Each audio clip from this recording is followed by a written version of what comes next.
नमस्कार, मेरा नाम अनूप नारायण सिंह है और आप बिहार टॉक के डिजिटल प्लेटफॉर्म को देख रहे हैं।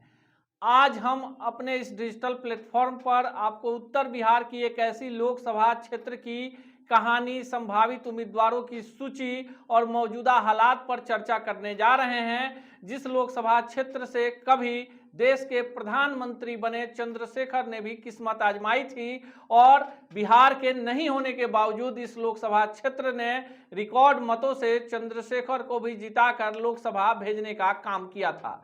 ये लोकसभा क्षेत्र है उत्तर बिहार की महाराजगंज। महाराजगंज की चर्चा होते ही कई सारे बड़े चेहरे नजर के सामने आ जाते हैं। आपको बता दें कि जो महाराजगंज लोकसभा क्षेत्र है, इसमें छपरा और सिवान के मिलाकर कुल 6 विधानसभा क्षेत्र हैं, जिसमें सिवान के 2 विधानसभा क्षेत्र महाराजगंज और गोरियाकोठी है, जबकि छपरा जिले में आने वाले तरैया, बनियापुर, एकमा और माझी शामिल हैं। महाराजगंज लोकसभा क्षेत्र पर पिछले 2 चुनावों से लगातार भाजपा का कब्जा है और भाजपा के जनार्दन सिंह सिग्रीवाल यहां से मौजूदा सांसद हैं। आपको बता दें कि महाराजगंज लोकसभा क्षेत्र से देश के प्रधानमंत्री बने चंद्रशेखर भी विजयी रहे थे। 1989 में जब चुनाव हुआ था और जनता दल का क्रेज था, उस समय बलिया और महाराजगंज 2 ऐसे लोकसभा क्षेत्र से थे जहां से चंद्रशेखर विजयी हुए थे। हालांकि बाद में महाराजगंज से चंद्रशेखर ने इस्तीफा दे दिया, यानी क्षेत्र छोड़ दी और यहां से राम बहादुर सिंह सांसद बने। महाराजगंज लोकसभा क्षेत्र पर समाजवादियों का लंबे वक्त तक कब्जा रहा है, लेकिन पिछले 2 लोकसभा चुनावों से लगातार भाजपा यहां राजद पर बढ़त बनाई हुई है। इस बार यानी 2024 की चर्चा करें तो भाजपा के तरफ से जनार्दन सिंह सिग्रीवाल जो मौजूदा सांसद हैं, उनका दावा सबसे ज्यादा मौजूद है। महाराजगंज लोकसभा क्षेत्र में कुल 17,99,000 मतदाता हैं। जातीय समीकरण की बात करें तो राजपूत यहां नंबर 1 की पोजीशन में हैं और भूमिहार दूसरे पोजीशन में।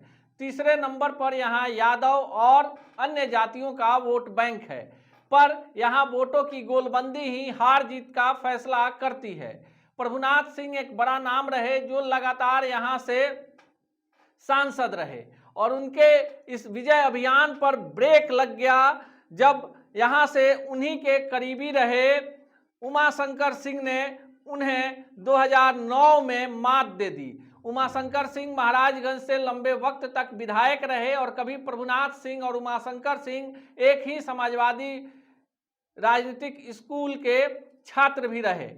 उमाशंकर सिंह के पुत्र जितेंद्र स्वामी 2004 में राजद के टिकट पर महाराजगंज से चुनाव लड़ रहे थे और उनके खिलाफ थे प्रभुनाथ सिंह। उस चुनाव में जितेंद्र स्वामी को कुल 2,37,000 और प्रभुनाथ सिंह जो जनता दल यूनाइटेड के उम्मीदवार थे, उनको 2,83,000 वोट मिले थे। इस कहानी के लंबे अरसे बाद यानी पुत्र जितेंद्र स्वामी तो चुनाव हार गए, लेकिन 2009 में उनके पिता उमाशंकर सिंह ने पुत्र के हार का बदला प्रभुनाथ सिंह से ले लिया। 2009 में कांटे की टक्कर रही और यहां से तारकेश्वर सिंह जो पूर्व विधायक अशोक सिंह के भाई थे, वो चुनाव लड़ रहे थे और उन्होंने एक त्रिकोण बना दिया और लगभग 1 लाख वोट ले गए। ऐसे में प्रभुनाथ सिंह का जो आधारगत वोट था वो कहीं ना कहीं खिसका और मामूली अंतर से प्रभुनाथ सिंह राजद उम्मीदवार उमाशंकर सिंह से चुनाव हार गए। इस चुनाव में उमाशंकर सिंह को कुल 2,11,610 वोट मिले थे, जबकि प्रभुनाथ सिंह को 2,08,813 मत प्राप्त हुए थे। 2009 के चुनाव के बाद महाराजगंज में 2013 में उपचुनाव हुआ उमाशंकर सिंह के निधन के बाद और यहां से जदयू ने प्रभुनाथ सिंह को किनारा करके पीके शाही को उम्मीदवार बना दिया। यहां पर राजपूत वर्सेस भूमिहार की लड़ाई कांटे की टक्कर की रही और उमाशंकर सिंह के पुत्र जितेंद्र स्वामी कांग्रेस के उम्मीदवार बने, लेकिन पाला यहां पर प्रभुनाथ सिंह का भारी पड़ गया और 5 साल इंतजार किए बगैर फिर से उपचुनाव में राजद के टिकट पर प्रभुनाथ सिंह यहां से चुनाव जीत गए। लेकिन 2014 आते आते हालात बदला, मोदी की लहर आ गई और महाराजगंज में जनार्दन सिंह सिग्रीवाल जो भाजपा के उम्मीदवार थे, उन्होंने प्रभुनाथ सिंह को मात दे दी। फिर 2019 में प्रभुनाथ सिंह के पुत्र और पूर्व विधायक रणधीर सिंह राजद के उम्मीदवार बने और जनार्दन सिंह सिग्रीवाल भाजपा के उम्मीदवार थे। फिर वही कहानी दोहराई गई, मोदी लहर थी और इसी लहर में फिर जनार्दन सिंह सिग्रीवाल ने रणधीर सिंह को मात दे दी। लेकिन 2023 में हालात बदले हुए हैं। 2020 के बिहार विधानसभा की चर्चा करें तो जो 6 विधानसभा क्षेत्र महाराजगंज में आते हैं उनमें तरैया पर बीजेपी का कब्जा है, गोरियाकोठी पर बीजेपी का कब्जा है, जबकि बनियापुर, एकमा पर राजद का कब्जा है, माझी पर सीपीआईएम का कब्जा है और महाराजगंज पर कांग्रेस का। जातीय समीकरण को समझें तो भाजपा के टिकट पर तरैया से चुनाव जीते जनक सिंह राजपूत बिरादरी से आते हैं, बनियापुर से राजद के टिकट पर चुनाव जीते केदारनाथ सिंह राजपूत बिरादरी से आते हैं, जबकि गोरियाकोठी से बीजेपी के टिकट पर चुनाव जीते देवेश कांत सिंह भूमिहार बिरादरी से आते हैं। महाराजगंज से कांग्रेस के टिकट पर चुनाव जीते विजय शंकर दुबे ब्राह्मण बिरादरी से आते हैं, जबकि माझी से जो सीपीएम के विधायक हैं वो यादव बिरादरी के हैं और एकमा से जो राजद के विधायक हैं वो यादव बिरादरी के हैं। अब आपको जातीय समीकरण और तमाम चीजों के बारे में विस्तार से बताते हैं। महाराजगंज में 2020 के विधानसभा चुनाव में जातीय समीकरण गड़बड़ा गया। यहां पर भाजपा ने कई परंपरागत सीटें अपने सहयोगियों को दे दी, जिसमें सबसे प्रमुख सीट रही बनियापुर, जहां से तारकेश्वर सिंह उम्मीदवार थे और ये सीट वीआईपी को चली गई। वीआईपी का वहां पर कोई कैडर नहीं था और वीरेंद्र ओझा जो जदयू के उम्मीदवार हुआ करते थे वो वीआईपी के टिकट पर लड़े, लेकिन तारकेश्वर सिंह यहां निर्णायक वोट लाकर एनडीए के पूरे गणित को गड़बड़ा बैठे। यही हालात एकमा में हुआ और यहां कमेश्वर सिंह मुन्ना लोजपा के उम्मीदवार बनकर राजद की राह आसान कर दी। माझी में भाजपा से चूक हो गई, सीट जदयू को गई और वहां से भाजपा के बड़े नेता जो थे, जो टिकट के दावेदार थे, उन्होंने निर्दलीय राणा प्रताप सिंह ने ताल ठोक दिया। सत्येंद्र यादव सीपीएम के विजयी हुए, लेकिन दूसरे पोजीशन पर निर्दलीय राणा प्रताप सिंह आए और जदयू तीसरे नंबर पर चली गई। गोरियाकोठी के मौजूदा राजद विधायक सतदेव सिंह का टिकट कटा तो इसका भी असर हुआ और यहां से भाजपा ने किला फतह कर लिया। लेकिन महाराजगंज में कहानी अलग थी।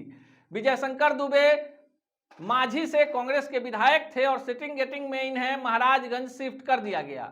विजय शंकर दुबे का दूर दूर तक महाराजगंज से कोई लेना देना नहीं रहा, पर महागठबंधन के वोटों की गोलबंदी के कारण विजय शंकर दुबे यहां से चुनाव जीतने में सफल रहे।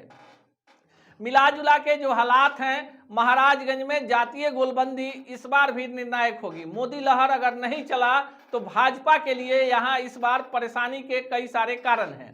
जनार्दन सिंह सिग्रीवाल खेमे की तरफ से दावा किया जा रहा है कि उनके टिकट कटने की जो भी खबरें social media, main stream media में चल रही है वो अफवाह है। जनार्दन सिंह सिग्रीवाल को पार्टी ने हरी झंडी दिखा दी है और यही कारण है कि सिग्रीवाल ने अपनी तैयारी भी शुरू कर दी है। पर जो सूत्र हैं, जिस तरह के हालात हैं, उसमें ये संभावनाएं जताई जा रही है कि जनार्दन सिंह सिग्रीवाल के लिए छपरा यानी सारण सीट भी रिजर्व रखी गई है, क्योंकि सारण के मौजूदा सांसद राजीव प्रताप रूढ़ी से पार्टी का आला कमान कहीं ना कहीं खुश नहीं है और ऐसे में एक जिताऊ कैंडिडेट की तलाश है। जनार्दन सिंह सिग्रीवाल छपरा से विधायक भी रह चुके हैं और बिहार सरकार में 2 बार मंत्री भी, काफी अच्छे सौम्य विचार के जाने जाते हैं और राजनीति का गुण इन्होंने बढ़िया से सीख लिया है। क्षेत्र में लोकप्रिय हैं, जितने लोकप्रिय महाराजगंज में हैं उतने ही लोकप्रिय छपरा में हैं। तो अगर जनार्दन सिंह सिग्रीवाल को महाराजगंज से सारण भी शिफ्ट कर दिया जाए, जिसकी संभावना कम ही नजर आती है, तो कोई बड़े चौंकाने वाली खबर नहीं होगी। लेकिन जो दावेदार हैं टिकट के महाराजगंज से भाजपा के जनार्दन सिंह सिग्रीवाल के खिलाफ, उसमें जो पहला नाम है, जो सबसे ज्यादा सक्रिय भी हैं, वो नाम है जनक सिंह का। जनक सिंह का कद भाजपा के अंदर में बढ़ा है। पार्टी ने उन्हें विरोधी दल का मुख्य सचेतक बनाया है, तरैया से विधायक हैं और कहीं ना कहीं लोकसभा की तैयारी चल रही है। हालांकि चर्चा उनके बारे में भी सारण और महाराजगंज को लेकर है। साथ ही साथ आपको बता दें कि भूमिहार बिरादरी से आने वाले जगजीत पांडे जो एम्स पटना में चिकित्सक हैं, उनकी भी तैयारी प्रबल है, लेकिन भाजपा से सिंबल मिलेगा तभी चुनाव लड़ेंगे। यहीं से जो हिमाचल प्रदेश में वरीय पुलिस पदाधिकारी हैं जयप्रकाश सिंह, उनका भी सघन दौरा चल रहा है। महाचंद्र सिंह पूर्व में यहां से चुनाव लड़ चुके हैं और भाजपा में ही हैं। जातीय गणित में फिट बैठते हैं तो महाचंद्र सिंह को भी दरकिनार नहीं किया जा सकता है। राजद की बात करें तो राजद में भी कई सारे दावेदार हैं पर खुलकर सामने नहीं आए हैं। पूर्व सांसद प्रभुनाथ सिंह के पुत्र और पूर्व में राजद के प्रत्याशी रहे रणधीर सिंह का ही सघन दौरा चल रहा है। महाराजगंज को लेकर इसलिए भी काफी कांटे की टक्कर बताई जा रही है कि यहां पर कई सारे नए समीकरण बने हैं। राजद के ही एक विधायक हैं जो खुद के लिए टिकट चाहते हैं पर उनके लिए दूर दूर तक संभावना नहीं है। भाजपा में भी दावेदारों की कमी नहीं है। महाराजगंज को लेकर राजद और भाजपा दोनों फूंक फूंक कर कदम रख रही है। अगर प्रत्याशी बदले गए तो सियासी मायने भी बदल जाएंगे, लेकिन राजद के तरफ से रणधीर सिंह के सामने सबका कदबौना है। अगर जनार्दन सिंह सिग्रीवाल का टिकट कटता है तो यहां से जातीय समीकरण के हिसाब से राजपूत या भूमिहार बिरादरी का ही कोई उम्मीदवार भाजपा उतारेगी। इसमें जिसका पलड़ा भारी होगा उसके किस्मत में पार्टी का सिंबल होगा। तीसरा धारा भी है जिसमें सचिदानंद राय हैं, जिनका जनसुराज से चुनाव लड़ना निश्चित है, जो निर्दलीय ही सारण से पंचायत स्तरीय बिहार विधान परिषद के सदस्य हैं। चर्चा है कि सचिदानंद राय या उनके पुत्र यहां से ताल ठोकेंगे। ऐसे में त्रिकोणात्मक लड़ाई होगी। लेकिन चुनावों की घोषणा के पूर्व महाराजगंज में जिस तरह के चुनावी बिसात बिछाए गए हैं उसको देखते हुए लगता है कि तमाम दल महाराजगंज के सियासी समीकरण को समझ गए हैं और कोई अपना पत्ता नहीं खोलने वाला है। जिनके टिकट कटने की खबरें चल रही हैं उन्हें लग रहा है कि जानबूझकर विरोधियों की साजिश है, पर किसी भी पार्टी ने अभी अपना पत्ता नहीं खोला है और जो क्षेत्र में घूम रहे हैं उसी आधार पर खबरें आप तक पहुंचाई जा रही है। इसी तरह की तमाम खबरों के लिए देखते रहिए बिहार टॉक को। ऐसी ही खबरों के लिए जुड़े रहिए बिहार टॉक से। यूट्यूब पर लाइक और सब्सक्राइब करें, बेल आइकन जरूर दबाएं। फेसबुक, ट्विटर और इंस्टा पर फॉलो करें। धन्यवाद।